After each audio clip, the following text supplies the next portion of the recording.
Өтүп бараткан жуманын орчундуу окуялары менен эфирде жума кайрык көрсөтүүсү кутмандуу кечиңиздер менен.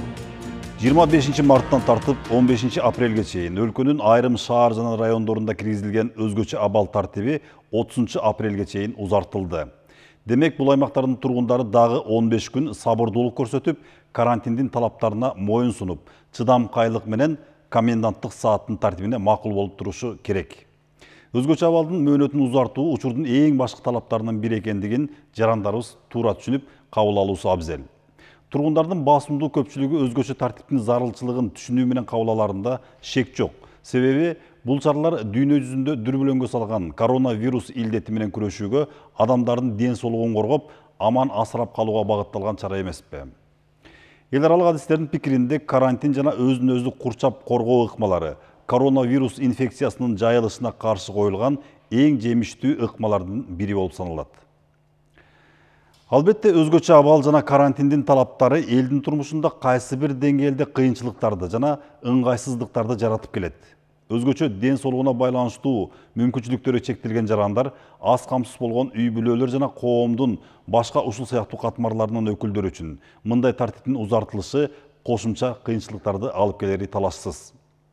Ошону менен бирге күчөтүлгөн тартиптин ишмердүүлүктүн өнүгүүсүнө, өндүрүш мекемелеринин иштөө тартибине терс таасирин тийгизери анык. Турмушу оор жарандарды, аз камсыз болгон үй бүлөлөрдү тамак аш азыктар менен камсыз кылуу маселеси өкмөттүн жана жергиликтүү бийлик органдарынын өзгөчө көзөмөлүндө турарын мамлекет башчысы бир нече жолу айтып келген. Ушул жумада жогорку кеңеште сүйлөгөн сөзүндө президент бул маселеге дагы бир ирет кайрылып, анын так жана кыйшайуусуз аткарыларын баса белгиледи. Пенсия, кошумча төлөмдөр, айлык акылар ошол бойдон сакталып, өз убагында төлөнүп турат. Ошону менен бирге өзгөчө абалдын узартылган мөөнөтүндө ишкерлерге карата айрым жеңилдиктер жана колдоо чаралары каралган. Тактап айтканда, өкмөт жергиликтүү бийликтин сунуштарын эске алуу менен акыбал оңоло баштаган жерлерде айрым талаптардын жеңилдеши, жумуш орундарын жоготпоо максатында айрым субъектилерге иштөөгө уруксат берүү мүмкүнчүлүгү каралган. Учурда дүйнө жүзү карантиндин тартибинде болуп, өз ара катнаштар, массалык иш-чаралар, эс алуу жана кесиптик мамилелер кескин түрдө кыскартылып келгени белгилүү. Мунун баары коронавирус пандемиясына каршы көрүлүп жаткан чаралар. Эл аралык серепчилер айрым өлкөлөр, алардын катарында Кыргызстандагы илдеттин кеңири жайылып кетүүсүн тизгиндеп келгени, чектөө тартиптерин өз учурунда киргизип, өзгөчө кырдаал талаптарын бекем сактап келгенине байланыштуу экендигинде деген пикирлерин айтышууда. Ошондуктан үйдө олтуруп, карантиндин талаптарын так аткарып, тазалыкты, жеке гигиенанын эрежелерин сактоо зарылчылыгы күн тартибинде каларын эстен чыгарбасак. Өлкөдөгү кырдаал жана пандемияга каршы көрүлүп жаткан чаралар жашоочуларды жана бизнес чөйрөсүн колдоо иш-аракеттери тууралуу сөз кабарчыбыздын баяндамасында. Ушу тапта өлкөдөгү эпидемиологиялык абал курч бойдон калууда. 19 апрелге карата коронавирус жуктуруп алгандардын саны өлкө боюнча 554 адамга жетти. Бүгүн эле жаңы 48 учур аныкталды.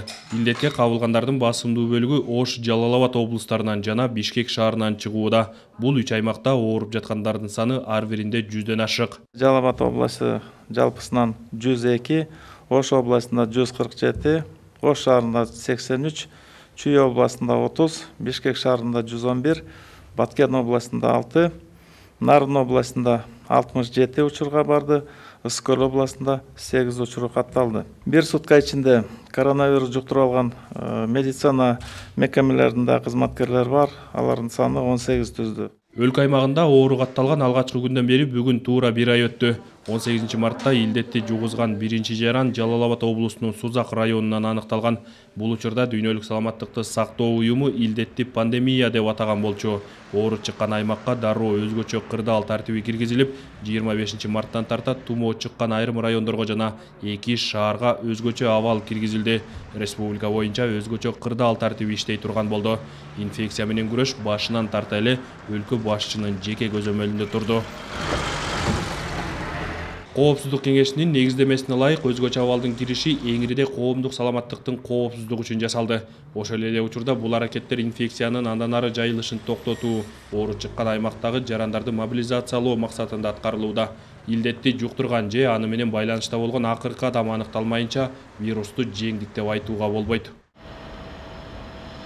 Тумоо менен күрөшүүдө ийгиликке жетүүнүн негизги жолу адамдар ортосундагы байланышты азайтуу экендигин адистер айтышат. Учурда өлкөдөгү инфекцияны жуктурган адамдардын санын жана анын тездигин эске алганда обочолонуу убактысын узартуу зарылдыгы бар. Республикалык штабтын жетекчиси, биринчи вице-премьер-министр президенттин кабыл алуусунда болгондо өлкө башчыга бул маселени карап чыгууну сунуштаган. Өткөн аптада президент кол койгон жарлыкка ылайык өзгөчө абал 30 апрелге чейин узартылды. Мурдагы 3 район жана республикалык деңгээлдеги 2 калаага Нарын шаары менен Ат башы району кошулду. Ар бир мекендешибиздин ден соолугу жана өмүрү баарынан кымбат. Экономикалык жоготууларга карабай адам өмүрүн сактап калуу маанилүү. Бул тууралуу өлкө башчысы узаган аптада парламентте сөз сүйлөп жатып билдирди. Президент мындай кадам эңириде калк саламаттыгы үчүн жасалып жаткан аракет экендигин айтты. Ал азыр өзгөчө абал режимин алып таштасак, медиктердин күнү түнү жасаган мээнети, тартип сакчыларынын эмгеги, жалпы коомубуздун буга чейин жасаган аракеттери текке кетерин белгиледи. Мамлекет башчысы өзгөчө абалдын мөөнөтүн узартуу оңой чечим болбогонун айтып, тарап жаткан инфекция жарандардын күнүмдүк турмушун гана өзгөрүүлөргө кириптер кылбастан, өлкө турмушун да өзгөрткөнүн белгиледи. Өндүрүш ишканалары ишин токтотуп, жумушчу базары бош калды. Инфекциянын экономикага тийгизген таасири да олуттуу чыгымдар менен коштолгону турат. Мамлекет башчысы парламентте сүйлөгөн сөзүндө башка өлкөлөрдөгүдөй резервде коопсуздук жаздыгы болбогондуктан эл аралык өнөктөштөр менен сүйлөшүүлөр активдүү жүргүзүлүп жаткандыгын, жардамдар келе баштаганын белгиледи. Аны менен бирге учурдагы кыйынчылыкка карабай экономиканы сактап калуу боюнча бардык иш-чаралар аткарыла тургандыгын айтты. Бизнести колдоо үчүн бир катар чечкиндүү кадамдар жасалаарына ишендирип, өлкөнүн азык-түлүк коопсуздугун камсыз кылуу үчүн зарыл жумушту жазгы талаа иштерин үзгүлтүккө учуратууга болбой турганына өзгөчө басым жасады. Ал ар бир аймактагы кырдаал кылдат иликтенип, даректүү иш-аракеттер жасалаарын билдирди. Өкмөт жергиликтүү бийлик менен кеңешип, акыбал оңоло баштаган жерлерде айрым талаптарды жеңилдетебиз. Ишкер чөйрөнүн өзгөчөлүктөрүн эске алып, жумуш орундан жоготпоо максатында айрым субъекттерге уруксат берүү мүмкүнчүлүгү каралат. Бирок коркунуч азайбаган калктуу конуштарды локализация жасап, ар бир айыл жана шаар үчүн өзүнчө режимди колдонууга барабыз. Ааламды дүрбөлөңгө салган коронавирус жекеле биздин эмес, жалпы дүйнө мамлекеттеринин экономикасын бир топ эле алсыратты. Валюта базарында доллардын куну көтөрүлүп, мунай заттын баасы түшүп кетти. Өлкөлөрдүн инфекциядан улам тарткан чыгымдары миллиондогон долларлар менен саналууда. Кыргыз өкмөтү да каатчылыкка каршы чараларды иштеп чыгуунун үстүндө. Адистердин пикиринде коомдук саламаттыкты эске алуу менен айрым ишканалардын ишмердүүлүгүнө уруксаат берүү керек. Бул эңириде экономиканын туруктуулугуна, азык-түлүк коопсуздугуна таасир этет. Ишкерлер иштесе, ошол жумуш орду болот. Ишкерлер иштесе, салык түшөт да. Ошондуктан баягы ишкерлерге жардам берүү деген ушул нерсе да. Ошону биз акчалай болсо дагы, акчалай ошо МСБга да атабыз. Жана өзгөчө айыл чарба өкмөтүндө мына кайра иштетүү жаатында дагы сурап аткан ушул болот да. Акчаларды бөлүп берип, компаниялар токтоп калбасын да. Биздин азыркы өндүргөн продукциябыз сыртка чыгыш керек. Жаз келди, эрте жазда өскөн продукциябыз бар дейли, айыл чарбасынан. Алардын баарын биз Кыргызстандын ичинде сатып албайбыз. Сыртка чыкканга да жардам беришсе жакшы болмок деген ойдомун. Тараган тумоонун өлкө экономикасына тийгизген залакасы 400 миллион доллардын тегерегиндеги каражат деп болжолдонууда. Өлкө башчысы вирусту жуктургандар катталып, 2 шаар, айрым райондорго өзгөчө абал кирип, өндүрүш ишканаларынын жумушу чектелгенден тартып эле эл аралык каржы мекемелери менен сүйлөшүүлөрдү жүргүздү. Анын ичинде Дүйнөлүк банк, Эл аралык валюта фонду, Европалык кайра куруу жана өнүктүрүү банкы, Ислам өнүктүрүү банкы, Азия өнүктүрүү банкы баштаган бир катар чет элдик фонддор бар. Эл аралык өнүктүрүү институттарынан биз сүйлөшүлгөн жалпы суммасы 456 миллион доллар түзөт. Аталган суммадан 450 миллион доллардан Кыргызстанга бүгүнкү күндө 120 миллион доллар келип түштү. Бул 31 мартта болгон.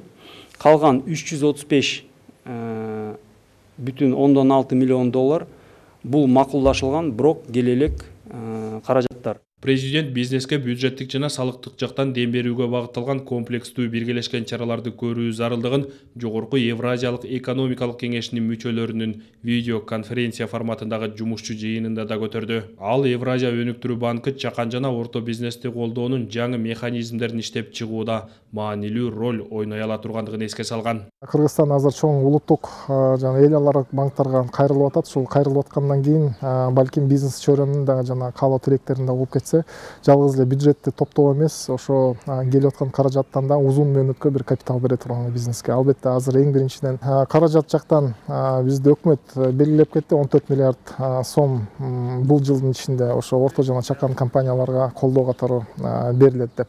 Ал аябай жакшы сигнал. Эми эң негизгиси бизнес чөйрө күтүп атканы бул жана 14 миллиард аябай бюрократиядан өтпөй, коммерческий банктерге тыгылып калбай, ошактан оңойраак чыкса да. 2020 жылдын январ-март айларында экономикалык өсүш 1,5% түзүп, былтыркы жылдын ушул көрсөткүчтөрүнөн 3,9% пунктка төмөн болгондугун, экспорттун төмөндөгөнү жана айрым социалдык мааниге ээ товарларга баалардын көтөрүлгөнү байкалган экономист серепчилер мындай жагдайда ишкер чөйрөнү колдоо вирустан улам өлкө экономикасында салык чогултууда, экспорт менен импортто жаралган боштуктун жоюлуусуна түрткү болот дешет. Инфекцияны токтотуш керек, бирок инфекцияны токтотуш керек дегенде экономика вообще туруп калбаш керек да. Биз баарыбыз түшүнгөндөй Кыргызстандын жана ички дүң продукциясынын бир 30%дан көбү бул соодадан келет. Ошондуктан сооданы токтотуп койсок, күнүмдүк жашоого кишилерибиз каражатын тапкан кичине кыйналып калды. Экономика туруп калбаш үчүн эң негизги жана уруксат бериле турган көп контакт болбогон иштерге, ишканаларга уруксат бериш керек. 300 миллион долларга жакын акча кем болуп атат депчи, бул чоң акча, өтө чоң акча. Бул кайра эле салыктан чогулуш керек болчу да. Бирок ишканалар иштебегендигинен бул салыктар келбей калат бүгүнкү күндө. Ушуну баарыбыз туура түшүнүп, ишкерлерди да чакырып бир тараптан, өкмөт өкүлдөрү болсун, башкалар болсун бирге отуруп кеңешсек жакшы болмок да. Кеңешип, мындан аркасын кандай кылабыз? Дагы жеңилдете жанда, мыйзамдарды оңдойлу азырчы.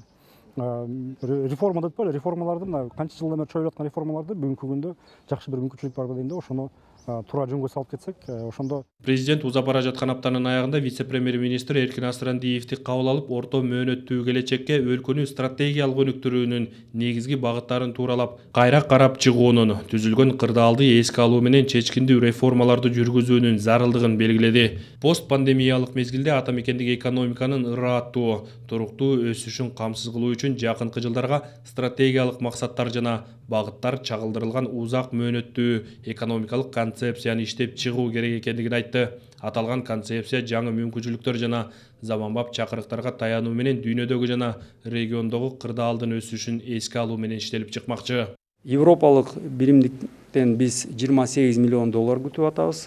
Алар менен макулдашылды. Германиянын KfW деген банкынан бул жакта чогулган 30 миллион доллар менен макулдашылды. Бул каражат ишкерликти колдоого жумшалат. Бул мындан мурунку айтылган 14 миллиард сомдун ичине кирет. Жакын арада бизнести колдоого атайын программа иштелип бекитилгенден кийин бул каражатты пайдаланып баштайбыз. Дагы болсо Ислам өнүктүрүү банкы менен 15 миллион доллар жөнүндө сүйлөшүүлөр жүргүзүлүп макулдашылган. Учурда өкмөт бизнеске жеңилдетилген каржылоо шарттары камтыган өзүнчө долбоорлор менен программаларды иштеп чыгууда. Мындан сырткары каатчылык мезгилде өнүктүрүү программаларын жана социалдык экономикалык түзүмдүк реформалар пакетин иштеп чыгуу үчүн эксперттерден, ишкерлер коомчулугу менен илимий чөйрөнүн өкүлдөрүнөн турган жумушчу топ түзүлдү. Бул иштер ишкерлердин, донорлордун, жарандык коомчулуктун сунуштары жана демилгелерин эске алуу менен тыгыз кызматташтыкта жүргүзүлөт. Амантур Шергазиев, Эсентур Абыкеев, Ала Тоо 24, Жума кайрык.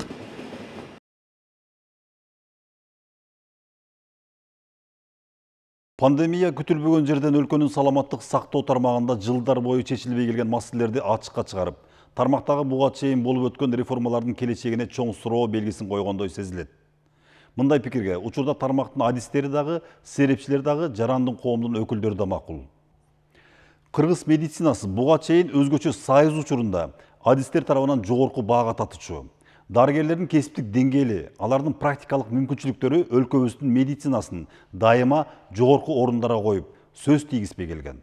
Кыргызстандын атактуу дарыгерлери, таланттуу хирург, нейрохирург, кардиолог, педиатр, офтальмолог жана башка адистиктердин өкүлдөрүнүн бай тажрыйбасынан, жаштарга берген билимдеринен улам өлкөбүздө өзгөчө бир медицина мектеби куралып, базасы түзүлүп калган эле. Медициналык орто, санитардык жана эпидемиологиялык адистерди даярдоо деңгээли дагы жогорку даражада таанылган. Учурда анын баары кайда кетти? Айтылган бай тажрыйбаларды сактап калуу, алардын жемишин көрүү деген маселелер унутта калганбы? Бүгүнкүдөй шартта коронавирус инфекциясы дарыгерлердин өзүнө кол салып турган кезде бул суроолорго жооп табуу өтө маанилүү болсо керек. Учурда республикадагы 70 миңге жакын медициналык адистердин ар бир 5-си өзгөчө тобокелдик аймактарда эмгектенүүдө. Алар өтө оор жана татаал шарттарда күн түн дебей иштеп, өмүр менен өлүмдүн ортосунда кара жанын карч учуп келишет. Дарыгерлерди мынчалык экстремалдык шарттарга жеткирген себептердин бири, серепчилердин айтымында, бул саламаттыкты сактоо тармагын жетектөөдө кетирилген кемчиликтер менен бирге, керек болгон учурда тармактын муктаждыктары жетиштүү даражада каржыланбай калгандыгында. Ак халачан адистердин бүгүнкү оор турмушу жана аларды колдоо чаралары кабарчыбыздын көз карашында. Бүгүн республикалык жугуштуу илдеттер клиникалык ооруканасынан 9 бейтап коронавирус козгогон илдеттен сакайып чыкты. Айыгып үйлөрүнө кетип жаткандарынын биринин абалы оорлошуп, жандандыруу бөлүмүнө да түшкөн. Дарыгерлердин эми тийип, минтип жакшы болуп ооруканадан чыгып жатышат. Сакайгандардын арасында дарыгерлер да бар. Спасибо большое.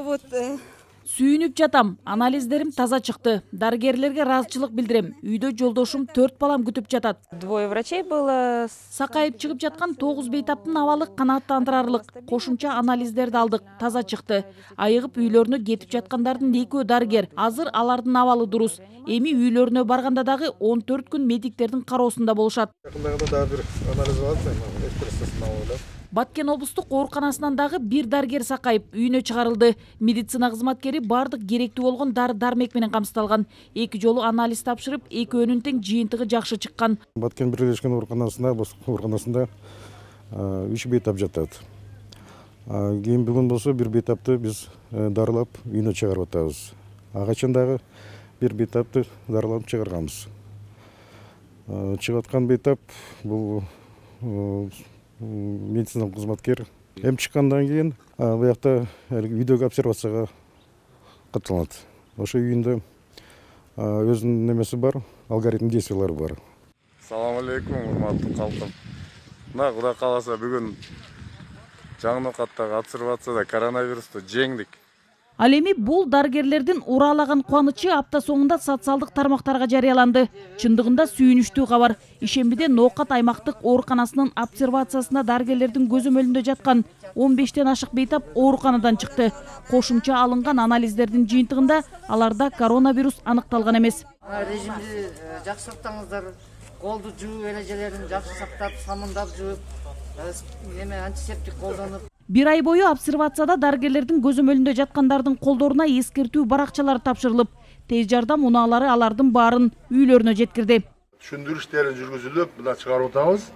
Ар бир бул чыккан жарандардын бардыгына эскертме баракчасын берип, алга кол койдуруп, унан кийин да өзүнүн ден соолугун жана бирөөдүн ден соолугуна зыян келтирбөө жөнүндө ал жерде өтө катуу жазылган. Ошондуктан ар бир ушул жерде жатып кеткен жаран өзүнүн милдеттерин жана укуктарын каралды. Бүгүнкү күнгө чейин Ноокат аймактык ооруканасынан коронавирус козгогон илдеттен 17 киши сакайып чыкты. Ал эми жалпы Ош облусу боюнча айыгып чыккан бейтаптардын саны 33. Кыргызстан боюнча болсо коронавирустан 133 адам айыкты. Сакайып чыккандардын арасында коронавирус жуккан медицина кызматкерлери да бар. Апта ичинде Жалал Абад облустук ооруканасынан коронавирус жуктуруп алган 35 медицина кызматкери сакайып чыкты. Жакшы болгон дарыгерлер жумуш орундарына кайтууда. Өлкө боюнча 134 медицина кызматкери коронавирус жуктуруп алган. Биринчи кирип иштеген бригаданын, андан кийинки кирип тилекке каршы бизде жуктуруп алган санитаркабыз менен контакт болуп дагы чыгып калган обсервацияда дагы медиктерибиз бар болчу. Алардын бардыгы кече бүт ошол 2 жолу алынган ПЦР анализдери отрицательный болгонуна байланыштуу кече баарын сүйүнүчтүү кабар болуптур, баарын үйүнө жөнөттүк. Жума күнү болсо Жалал Абад облустук ооруканасынан 15 бейтап сакайып чыкты. Жугуштуу дарттан айыккандардын арасында өспүрүмдөр, наристелер дагы бар. Дарыгерлер алардын абалы канааттандырарлык экенин айтат. Алардан алынган кошумча анализдердин жыйынтыгы таза чыккан. Ошондо деле алардын ар бири жашаган аймагына караган бейтапкананын көзөмөлүндө болот. Биздин ооруканада 15 бейтап бар болчу. Азыр биз алардын ичинен 14-нүн айыккандыгына байланыштуу 14-н үйүнө жиберип жатабыз. Бул негизинен Сузак районунун бейтаптары.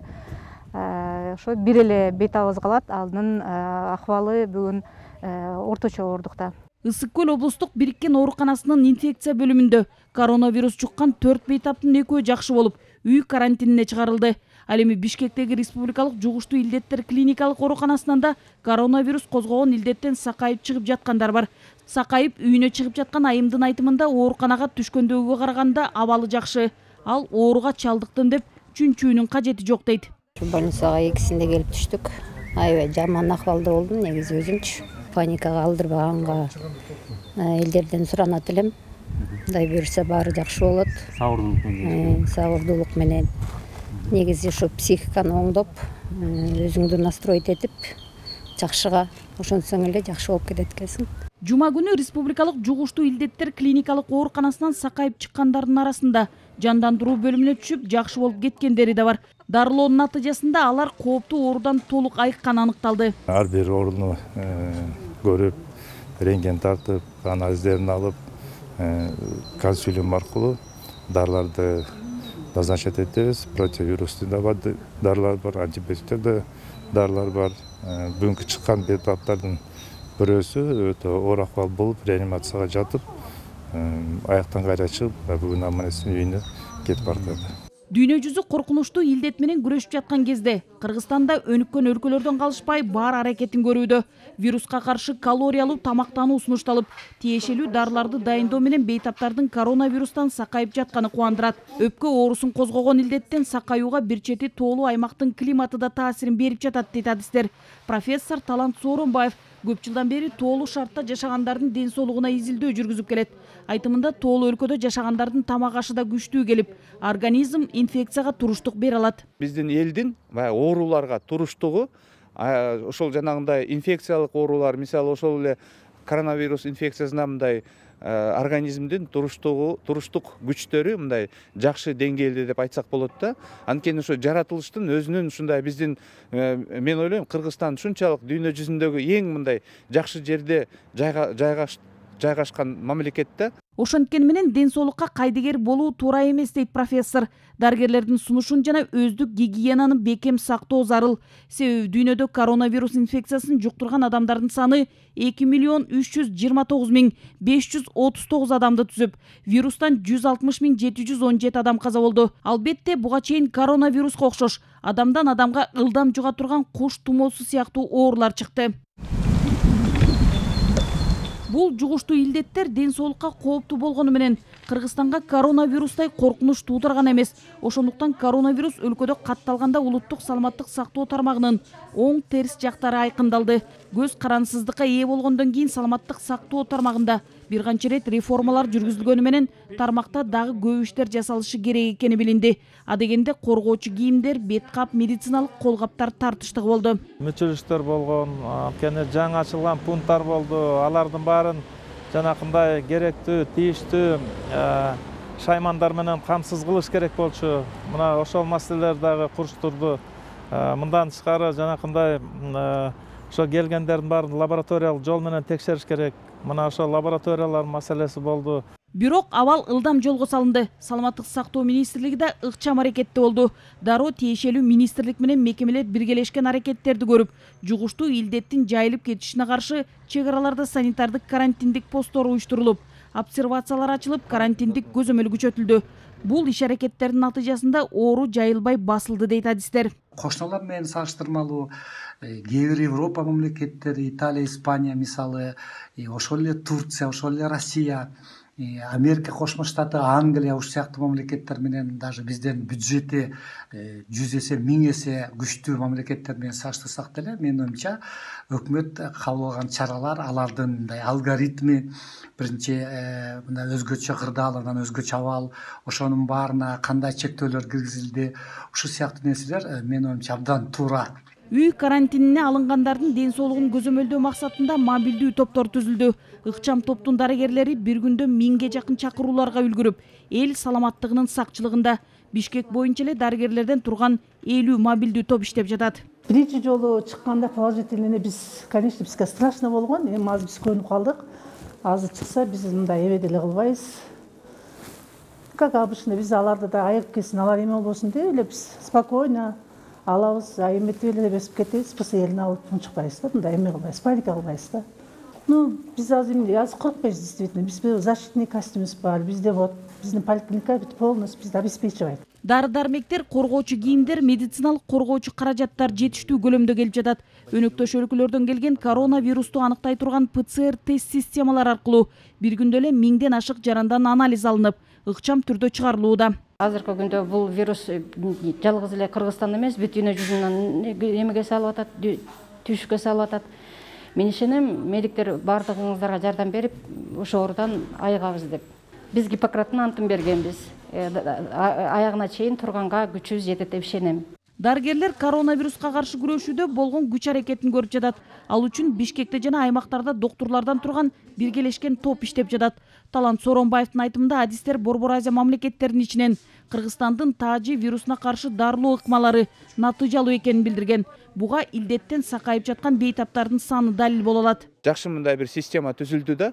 Мында чоң дарыгерлердин топтору иштеп атат.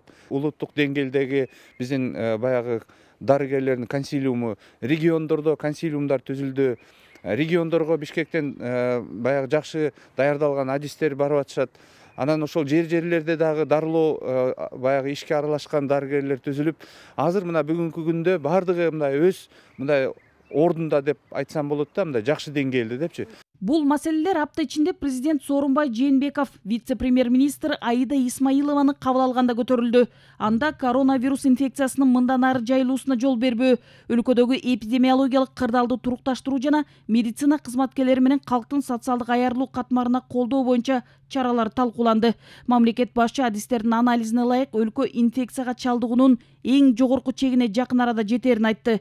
Медициналык мекемелерди өпкөнү жасалма дем алдыруучу аппараттар, вируска каршы дары-дармектер, тест системалар, жеке коргоочу каражаттар жана башка зарыл каражаттар менен жабдуу аркылуу камсыздоо жана толук даярдыкка келтирүү зарылдыгын баса белгиледи. Вице-премьер-министр Аида Исмаилова өлкөдөгү коронавирус инфекциясы боюнча азыркы кырдаал жөнүндө маалымат берип, илдетке чалдыккандар менен байланышта болгондорду аныктоо, аларды обсервацияга же үй карантинине жайгаштыруу боюнча күчөтүлгөн иштер улантылып жатканын билдирди. Ошондой эле коронавирус инфекциясына каршы күрөшүүдө жардам берүү жана тажрыйба алмашуу үчүн Кытай дарыгерлеринин келиши күтүлүп жатат. Ал эми Польшадан медицина адистери келишти. 20-30 деген программабыз бар. 30-жылга чейин көптөгөн индикаторлорду белгилеп, ошол бар берилген. Өтө реформага муктаж болуп турган бул коомдук саламаттык сактоо системасында реформалап бир астыга жылыштырыш керек болот. Мына ошол коронавирустун COVID-19ду ийгиликтүү аяктай турган болсок, бирден бир чоң ошол жагынан киришебиз. Өлкөдөгү эпидемиологиялык кырдаал, аймактарга гуманитардык жардамдарды бөлүштүрүү жана эсепке алуу тууралуу акыркы маалыматтарды камтыган онлайн режимдеги интерактивдүү карта жайгаштырылган платформа иштелип чыкты. Анын натыйжасында тиешелүү органдар менен биргеликте дары-дармектердин баасын жөнгө салуу, айрым фармацевтикалык компаниялар тарабынан баалардын көтөрүлүшүнүн себебин аныктоо боюнча иштер жүргүзүлөт. Нургүл Жумабекова, Чыңгыз Жумагулов, Ала Тоо 24, Жума кайрык.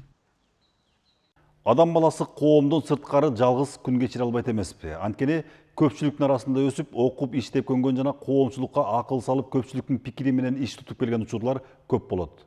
Бирок учурдагыдай айласыз карантин шартында адам баласы тартип сактап, көчөгө чыкпай, эл менен бакылдашып, баарлашпай канча күнгө чыдай алат болду экен. Адамдын психологиялык абалына карантиндин учурунда жалгыздыктан күн санап олтурганда толук кандуу баа берүү өтө кыйын.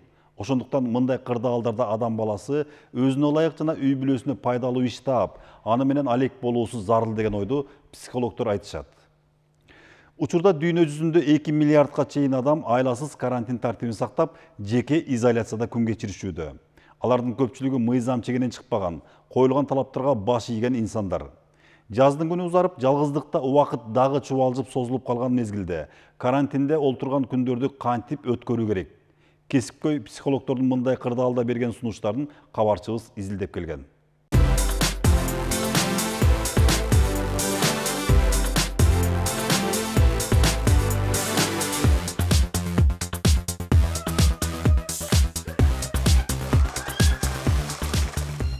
Балдарга таттыктуу тарбия, каныккан билим берүүнү атуулдук милдет туткандардын арасында жакшылык менен айдай дагы бар. Жаш үй-бүлө баланын пейил мүнөзүн калыптандырууда, табитин өстүрүүдө кандай ыкма кыйла керек экендигин иликтеп, алдын ала тизме түзүп алышкан. Ар бир баласынын каалоосун кунт коюу менен угуп, сезимдерин ишке катканга эмес, тескерисинче сыртка чыгарганга тарбиялап жатышат. Мээлерин өнүгүүсү үчүн атайын оюндарды список кылып даярдап алганбыз.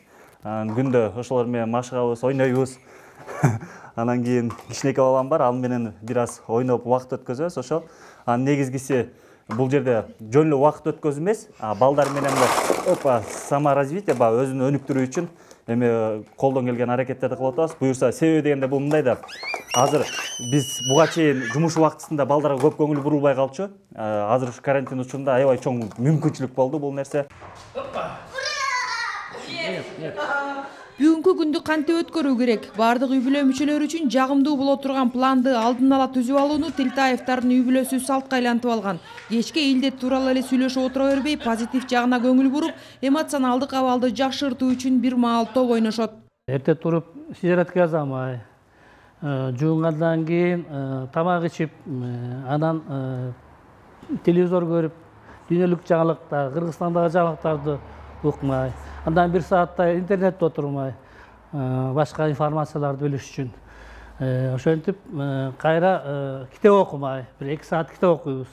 Анан доорго чыгып алып, азыр эми карантин убагында эчке чыга албайбыз. Доорго чыгып алып, кызым болуп, үй-бүлөбүз болуп, топ ойнойбуз. Психологтор кеңеш беришкендей, карантин маалында балдар эмоцияга, мээримге жана түшүнүүгө муктаж. Баланын эмоционалдык абалын туруктуу кармаш үчүн туура эмес маалыматтан алыс болуп, балдардын режимин сактоо да абдан маанилүү. Түштө туруп, саат 12-де уктоосу туура эмес, бала менен чогуу отуруп, анын күнүн алдын ала уюштуруп алган оң. Эрте туруу, чогуу тамакка отуруу, окууга даярданууга убакыт бөлүнүүсү керек. Жолдошум туруп, эртеңки тамакты берип, жумушка узатчумун. Андан кийин кызымды тургузуп, сабакка даярдап, тамагын берип, мектепке узатчумун. Азыр болсо ушундай эме болуп атат, мүмкүнчүлүк болуп атат. Баарыбыз баарлашып бир столдо чечилбеген маселелерди чечип, аябай жылуу сезим болот экен. Андан да жакын болот экенсиң. Огош бетер эркелегиң келип калат экен. Когда внимание больше болсо, больше эркелегиң келип калат экен. Адистер карантин ата-эне үчүн балдары менен жакындашып алуу эң ыңгайлуу учур экендигин айтып, аны туура колдоно билүүгө чакырат. Азыркы кырдаалга байланыштуу үйдө болуп жаткан балдарга жагымдуу психологиялык кырдаал түзүп берүү керектигин Билим берүү жана Илим министрлиги сунуштап, учурда ата-энелердин мойнунда чоң жоопкерчилик турганын эскертип, ар кыл сунуштар айтылган. Садиктен жума сайын тапшырмаларды алабыз, бизге көптөгөн тапшырмаларды жөнөтүрбай ошол сабактарын өтөбүз. Биздикке да кызык, балдарым да кызыгып окуп атышат. Атайын мындай колдон келген курал жарактарыбыз дагы бар. Папабыз мынтип сүрөттөрдү да тартып берет, куштарды да билип калды, кандай үн салат, ошолорду да үйрөтүп атабыз. Биз артта калган жокпуз программалардан. Жума сайын ар түрдүү кызыктуу тапшырмалар берилет. Бул жумада болсо жапайы жаныбарларды өттүк. Мынакей балдар. Азыркы шарттагы белгисиздик чоңдорду деле дүрбөлөңгө салышы мүмкүн. Биринчиден, ар бир адам алгач өзүн колго алып, жалган маалыматтан алыс болуу керектигин көп балалуу үй-бүлөдө чоңойгон Бердибек Ырсалиев кеңеш берет. Жакындардан алыс болуу, эркиндикти жоготуу, эртеңки күндүн белгисиздиги жана зээриккендик катаал шарттарды түзүшү мүмкүн. Адатта жагымсыз шартка туш болбоо үчүн ар бир кырдаалдын пайдалуу жагын байкоого аракет кылуу керек. Биздин ата-энебиз менен өзүм 11 урт коймосу бизди ушундай даражага, ушунчалык жаштык даражага жеткизип өстүрдү, тарбиялады кыздарды. Биз абдан ыраазыбыз. Бирибизди багып жакшынакай чоңойдук. Биз азыр эми өзүмдүн балдарымды, неберелеримди дагы ушундай балдарымды ээн коюп, жакшынакай тарбия берип, бош кезде өзүмдүн өткөн тажрыйбамды неберелериме бош кезде ушундай тарбия берүүгө багыт көргөзүп, назат акылымды айтып атам. Карантин убагында үйдө кыймылсыз жата берүү башка ооруларды пайда кылышы мүмкүн. Андыктан күнүнө 1 сааттын тегерегинде көнүгүү жасап туруу шарт. Адамдын көп кыймылда болушу вирустук инфекциялардын тобокелчилигин кыйла төмөндөтөөрү белгиленет. Андан тышкары үзгүлтүксүз жасалган көнүгүүлөр диабет, жүрөк оорулары, кан басымы сыяктуу өнөкөт оорулары бар адамдардын абалын жакшыртат. катаал учурда баардыгыбыз түшүнүктүү болушубуз керек, сабырдуу болушубуз керек, бири-бирибизге жакшы мамиле кылышыбыз керек. Пандемиядан улам дүйнө жүзүндөгү адамдар карантинде калууга аргасыз болушту. Кыргызстанда ушундай кыйын учурда жардам берүү үчүн ыктыярдуу психологдор тобу түзүлүп, акысыз кеңештерди берүүдө. Алар биз баардыгыбыз оочулонуп жатабыз, бирок эч ким жалгыз эмес деген ураанды карманышууда. Себеби мындай кырдаалда көптөгөн адамдар коркуу жана тынчсыздануу сезимдерге тушугуп, атүгүл дүрбөлөңгө түшүшү дагы мүмкүн. Бул баарына айрыкча психикалык оорулары бар адамдарга таасир этет. Татаал шарттарда чыгыш абдан кыйыныраак болот да бизге, өзгөчө жөнөкөй элдерге, жөнөкөй биздин элибизге.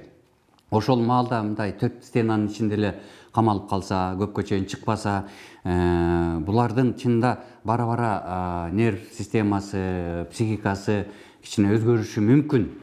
Ошол маалда, ошол убакытка азыр бизге ушундай жакшы убакыт берилди. Балдарыңды, өзүңдүн келинчегиңди, неберелериңди тереңирээк билгенге бизге мүмкүнчүлүк берилди. Ошол маалды жөнөкөй кетирбей, ар бир күнгө программа түзүп, режим түзүп туруп, ошол режимге карата иш кылса болот да. Адамдарга терс эмоциялар менен күрөшүүгө жардам берүү үчүн ушул тапта психикалык саламаттыкты сактоонун 100гө чукул адиси колдоо көрсөтүшүүдө. Алардын кеңеши толугу менен акысыз. Аймактарда психологдордун жоктугунан улам видео байланыш аркылуу психологиялык жардам алуу кызматы учурда актуалдуу болуп күн санап өсүп жатат. Адистердин баамында бул жакшы көрүнүш. Себеби Кыргызстанда калктын психологдорго кайрылуу маданиятынын өсүүсү коомдун саламаттыгынын жогорулап жаткандыгынан кабар берет.